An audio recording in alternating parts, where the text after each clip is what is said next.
Our final topic here, the New York Knicks. They're still embroiled in the Donovan Mitchell sweepstakes.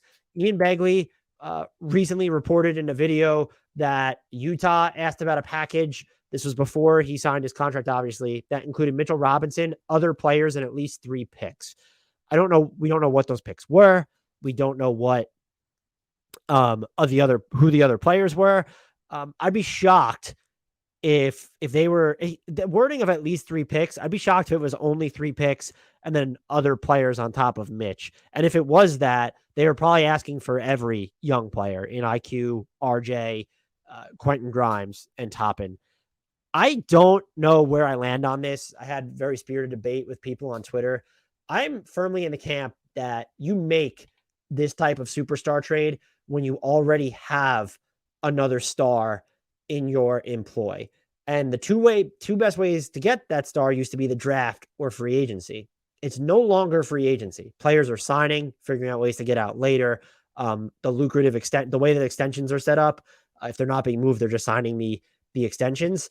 So your best chance of getting that player is through the draft. The Knicks seem like they're trying to skip that initial step.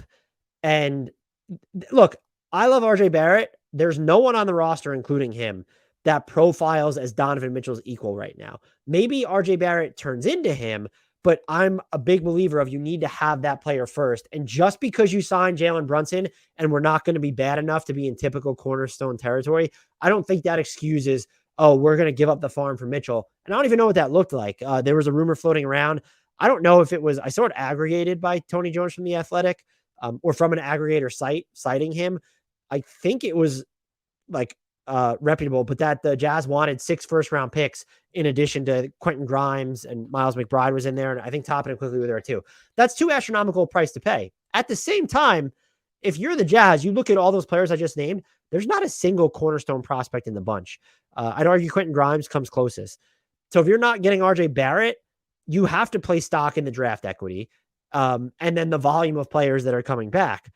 With that said, are you really interested in RJ Barrett if you're Utah? Do you want to start off your rebuild by having to commit near max or max money to someone who is not a no-brainer future star in Barrett as much as he's improved? He's never shot from the field overall entirely with league average efficiency. The Knicks have inconsistently let him explore his offensive game. The tail end of last year is when we saw the most from him. And while his rim attacks were fantastic, he showed a lot as a passer as well. The spot up 3-point shooting is going to be fine. Do I think he'll ever be this quick twitch off the dribble 3-point or jump shooter? Probably not. I think he can be a better finisher at the rim, but you're still waiting on a lot of these things. That's not how you're going to want to start your rebuild. And I think that's why he hasn't been mentioned in a lot of packages. It's not necessarily that New York wants to keep him, which they do. And I get it, because if you're getting Donovan Mitchell and you have Jalen Brunson, you need defensive talent. And so wings specifically, and you're throwing Quentin Grimes in there already, it's going to be iffy. And you need RJ Barrett. He's also your most appealing mystery box, where I'm talking about the Knicks skipping a step. He's the pathway to them sort of, if he hits, if he goes boom, he gives you the equal to Donovan Mitchell. I'm not saying that every star you acquire has to be able to be the best player on a championship winner. I don't think that's 10 guys in the league or whatever it is. I don't think you need one of those 10 guys to win a title. I think you need 2 caps lock stars, top 30, 35 players that are equals, or one is clearly superior than the other. I think that's what you need. And the Knicks do not have that. I think the path to getting that, if you acquire Donovan Mitchell, the second guy, it's a lot harder depending on how much pick equity you've given up. So I need to see what Donovan Mitchell ends up costing the Knicks, because his arrival there feels fait accompli. The Knicks can beat any offer from Miami. I don't think Toronto gets involved with this. Like, I don't see Indy really jumping into this. Again, that would be wild, though. There are other teams that will sniff around maybe, though, so we can keep an eye there. But the Knicks, it feels like this is a done deal. I need to see what the price is and what the Knicks are left with. But I've asked myself a question a little bit more as I've thought more about this. If you're the Knicks, would it make sense to trade RJ Barrett to the Jazz if it saved you draft equity? I'm not trying to over-romanticize draft picks, but I'm genuinely asking. You can comment on YouTube. Let me know in our Discord. That's in the podcast description, the YouTube description. What's more valuable if the Knicks are planning on getting Mitchell and then luring the other star, which as of right now, that other star is not coming via free agency because that's not how this works. So you would want to have enough trade assets left over to acquire a star via that trade, which is what the Nets essentially did. They got Kyrie and KD without decimating their depth, their asset pool, and were able to trade James Harden. The Knicks have enough picks to where, depending on what they give up, they could still have the ammo to then go out and get the next guy, hopefully like a really good wing that wants out, or that a team who's shifting directions decides to trade. I don't know who that player is. I don't want to get into trying spotting who that player is, but that's just the type of player they could be on the lookout for. Would it make more sense? What if I told you it's RJ Barrett, whatever, and I'm not going to mention the main set, like if the Jazz have to take on Rose, Fournier, whatever that permutation is. I'm genuinely asking here. RJ Barrett, and you're keeping Quentin Grimes, and you're giving up Obi Toppin, and then you're giving 4 firsts. There's no swaps. There's nothing. There's no swaps. It's just 4 first-round picks. I don't know what those first-round picks are. You have Milwaukee's, Washington's, Detroit's at the moment, those future conditional ones. You have all your own moving forward. You have the Mavericks 2023 pick versus giving up swaps and first-round picks that amount to 6 or 7, just comparable to what Rudy Gobert got. And then on top of that, IQ, Toppin, Grimes, maybe McBride is in there. I'm genuinely asking. The other way to frame this is, what is more valuable? Having, let's say, 2 to 3 extra first rounders and Quentin Grimes in future trade talks, or RJ Barrett on his next deal.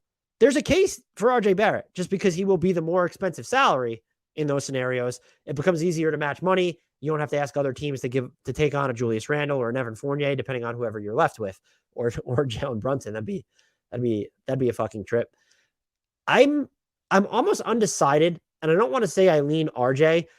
And I also don't think it's going to become an issue because I don't think the Jazz value RJ like that because of his contract situation.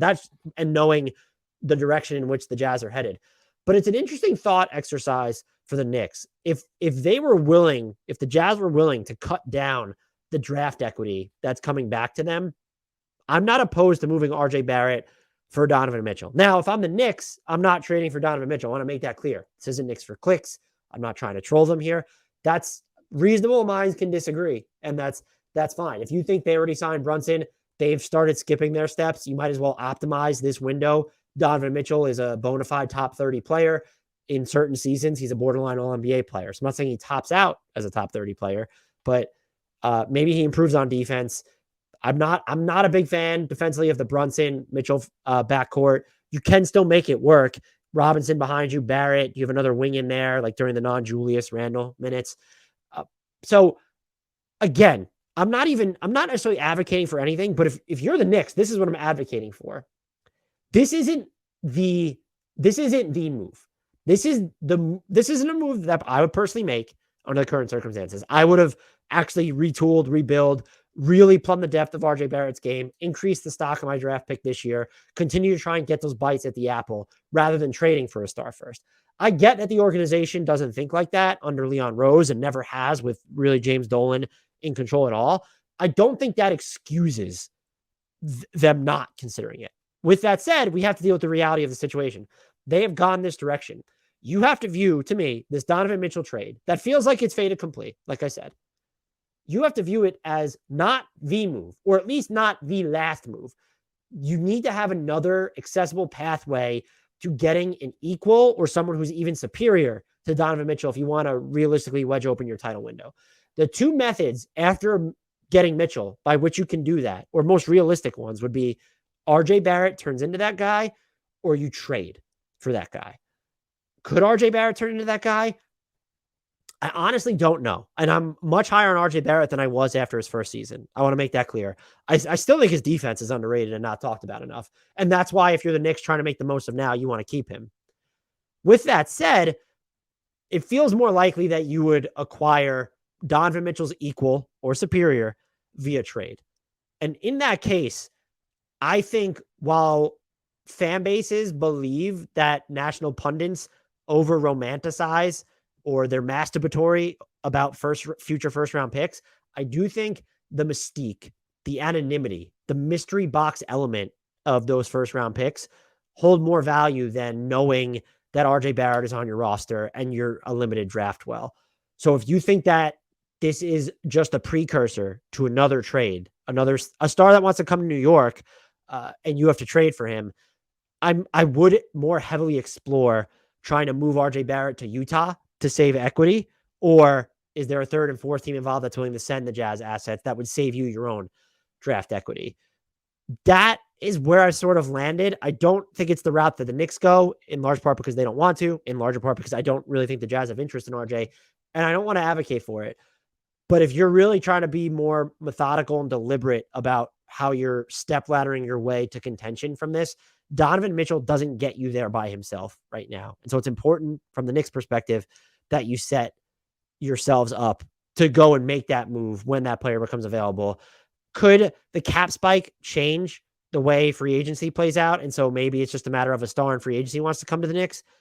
Sure. That cap spike is not the substantial one. The most substantial one, I don't think is going to hit until 25, 26. There's a lot of time between now and then. And the other thing that I believe you have to factor in with RJ, there's a chance his value is never higher than it is now. We don't know what he's going to look like in a more complicated pecking order that includes Jalen Brunson, Donovan Mitchell, and then Julius Randle, I imagine, is still going to be there after this trade. If they get off Julius Randle as part of this trade, there's going to be, I don't know that I'll walk back any of my takes because I've operated under the assumption that he wouldn't be involved.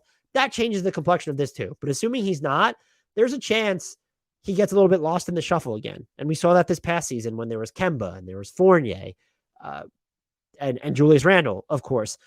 The fact that the Knicks wouldn't be so Julius Randle centric, you trust Brunson and even Mitchell to streamline RJ Barrett's role and maximize it. And he's going to be a very good off-ball player. I want to see him more on the ball. There's a chance, though, because of the way he finished the year, because of still the mystique, the mystery box element attached to his ceiling, that he's never more valuable than he is now. And so that he might not be the glitziest blue chip prospect or asset. And I hate looking at players as strictly assets. I think RJ Barrett right now is the single most important player in the Knicks organization, even with Jalen Brunson there, because he is, without Donovan Mitchell, he is the Knicks' best chance of actually getting a player as good or better than Donovan Mitchell long-term.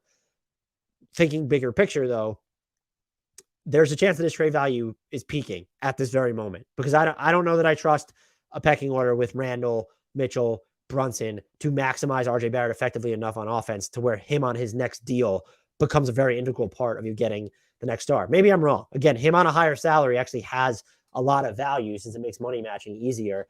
And from the Knicks perspective, they're trying to straddle the two lines of, it's not just about getting Donovan Mitchell and then maybe we're still sort of rebuilding. It's about getting Donovan Mitchell. We have Brunson and we want to be really good. We know we're not going to get to him now, but we want to be really good. RJ Barrett helps you straddle that line. I just don't know if he helps you straddle the other one, which is better than keeping a lot of your draft equity and maybe even more of some of these younger players like Quentin Grimes and Miles McBride. It all depends on what the final offer is, but I would let me know your thoughts. Again, Discord, my Twitter handles at Dan Favale, Favale. Get at us with all the social media handles at Hardwood Knocks. Please remember to subscribe to us wherever you get your podcasts and on YouTube. It helps us out a ton. And I would love to do more stuff with this. I've been putting out a ton of episodes on YouTube and then cutting those up into individual clips for people to watch. Subscribe to us on YouTube. Tell people about us for YouTube. The more success we have there, the more inclined I'm going to be to continue pumping out different types of content, trying different things, and spending even more time on this. Thank you to all our listeners, YouTube, podcasts, wherever you're speaking with us. And like I said, I endlessly appreciate all the kind words. And it's the listeners, the new ones, the long-standing ones, of course, the Discord OGs that really help me enjoy or enable me to keep going with this. It's not a money thing. It's just more of something that I enjoy doing, but it can be hard work. And every single one of you makes it worth it. So I just want to close with thanks once again, because I sometimes think that content creators don't thank the people who are consuming their content nearly enough. Until next time, I leave with a shout out to the one, the only, and you're in for a treat if you've never been here before, Frank Ntilikina.